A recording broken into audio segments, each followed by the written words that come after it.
यवतमाळच्या संविधान चौकात ठाकरेंच्या शिवसेनेनं आंदोलन केलंय। शेतकऱ्यांच्या कर्जमाफीच्या मागणीसाठी हे आंदोलन करण्यात आलं। शेतकऱ्यांना कर्जमाफी करा, तीव्र आंदोलन करून असा इशारा देखील देण्यात आलेला आहे।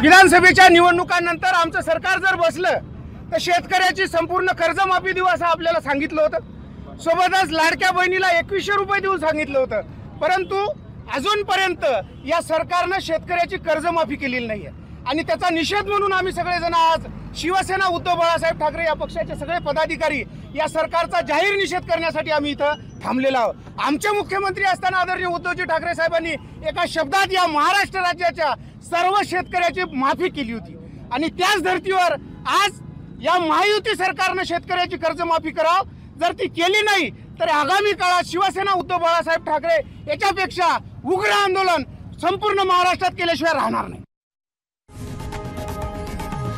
लोकशाही मराठी ऐका, पहा, जागरूक रहा।